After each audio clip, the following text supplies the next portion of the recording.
Perhaps the greatest non-violent crime that any citizen can commit is treason. The very terms that we use to brand those who betray their nation are suffused with centuries of visceral and verbal and primal invective, words like traitor, deserter, viper, and turncoat, and treason's synonyms, treachery, sedition, still trigger shivers down one's spine, and this sense of duty that every citizen is considered to owe their nation is not a foreign invention, but a native virtue for Jewish tradition. And so deep is our creed's emphasis on devotion to the nation that it sees malice not only in betrayal or disloyalty, but even in disinterest or apathy. In the words of Hillel, Al tifrosh min hatzibur, do not detach yourself from the community. In the words of our later sages, Bizman Shisrael shuyim b'tza'ar, in a time when Israel is plunged into suffering and someone merely walks away, Ba'in shnei malachei hasharet, two angels which escort each of us. Menichin lo yedeim al rasho, put their hands on the deserter's head, va'omrim, and say, Ploni zeh, this person shepeirash min hatzibur, who walked away from the community, al yireh b'nechamat tzibur, will never see the consolation of the community. In the eyes of our sages, unspeakable metaphysical consequences come on the heel of even a neutral desertion. In every year on Seder night, though of course Pharaoh is the ultimate antagonist, there is a domestic villain too, the Rasha, the wicked child. And though the wicked child's words seem to verge on profanity or blasphemy, our sages instruct us to blunt his teeth for a different reason, a savage lack of patriotism. In the words that we all read or hear each year, Lefisha hotzi et atzmo min haklal, since he excluded himself from the community, kafar bi'ikah, he has profaned everything, va'af atah haket shinav, and you should blunt his teeth. It was not his theology that was sacrilege, but his national apathy, his self severance from the religious community. And yet, this morning in Shul, we read that at the pinnacle of public celebration of national bounty, when farmers from all over the country bring their first fruits to the temple's front door, each farmer proclaims for all an utterly astonishing declaration. Uvata el hakohen, you will come to the priest. Va'armanta elav, and you will say to him, Higadati hayom lahashem elokecha, I will speak today to the Lord your God, to the Lord your God. Standing on the steps of the temple, face to face with a priest, the farmer proclaims that he is there not to speak to his God, but to the priests. In the words of a whole range of commentators, Yotziatzmo, he seems to separate himself, Michlal Emunat Ha'elokut, from the community of belief in God. And this is our question.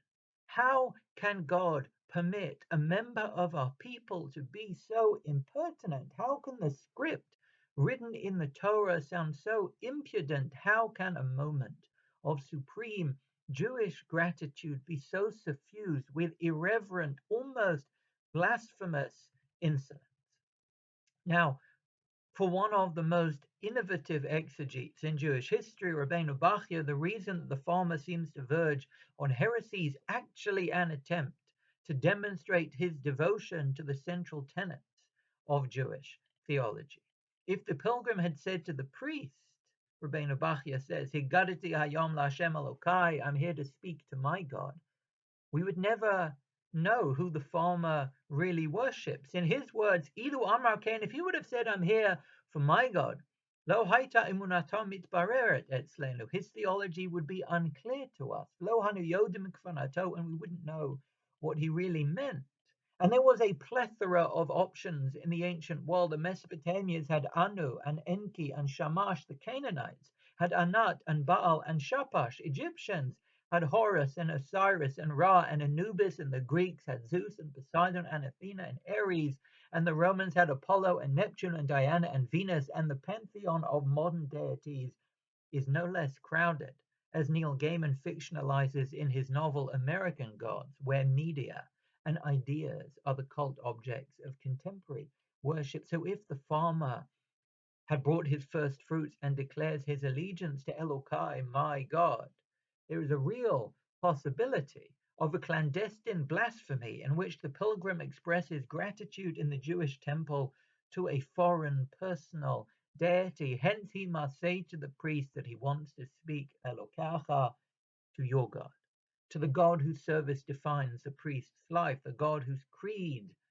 lives in the priest's teachings, the God who freed our ancestors and seeks our devotion to a mission to heal this world. In the words of Rabbeinu Bachya, "K'shu Omer Hashem Elokecha," when the pilgrim says, "I'm here to speak to your God," Nistalek hasafek me'etzlenu, he removes all doubt from us, nitpareh umunato hatova, and clarifies his good faith.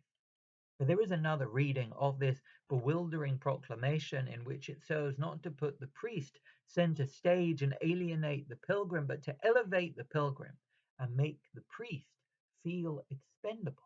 I'm sure we've all had difficult moments in a store or a bank or an eatery where the waiter or clerk or employee fails to answer our questions or pacify our dissatisfaction. And in desperation, we say the phrase that we know is both condescending and a little pretentious. I want to speak to your manager. And we know that saying that phrase has to make the waiter feel inferior and superfluous, dispensable and powerless, but sometimes we feel that we have no choice but to go over their head. And for the Abarbanel, it is precisely this tone of condescension that is built into the pilgrim's surprising proclamation. When the farmer says, I'm here to speak with your God, Inyano, the whole point is Lahodia la Cohen, to tell the priest, Sheharotze lahagid lifnei Hashem, that he wants to speak not to him, but to his God. When farmers meet the priest, he had to have greeted them, this priest, with a feeling of deep importance, being a sentinel of the temple, a representative of heaven, a symbol of divine service. Each priest would no doubt feel both regal and majestic, and it is as if the pilgrim greets the priest by piercing any sense of latent grandiosity by saying, I am not here for you. I want to speak to your manager. Higaditi hayom Hashem Elokecha. And there are two equally powerful reasons for the seemingly patronizing speech to the priest. First, with this speech spoken to the priest repeatedly through the harvest season, the priest comes to remember that public office is not to lift the officer, but to minister to the people. Authority is not simply a privilege or a gift, but a summons to live a life of service. Though the Cohen may spend their days in sacred livery and spend their time enveloped by the presence of divinity, their commission is not to exalt themselves, but to serve others. And the second lesson of this script is not to teach the priest humility, but to teach the pilgrim a truth of Jewish theology, that none of us needs a priest to speak to God on our behalf. The farmer, perhaps ashamed of the way that they spend their days in menial labor while the priests contemplate reality and meditate on infinity, is instructed to say to that priest, I'm here to speak to your manager. The farmer is taught by the priest, if need be, to see themselves as not only capable, but worthy of addressing heaven as significant enough, important enough, precious enough to speak directly to God. Let us all learn these two lessons as we approach the days of awe. Let us all recall that our power and resources are more than just a gift, but a summons to serve others and lift those in need. And let us remember that we need no priest, or even rabbi for that matter, to speak to God. We all stand or sit before him and can thank him or beg him or tell him or bless him for whatever we want. In the season of introspection, may we all feel heaven's presence and use the blessings of our power to shower blessings on our neighbors, our families, and our friends. Shavua Tov.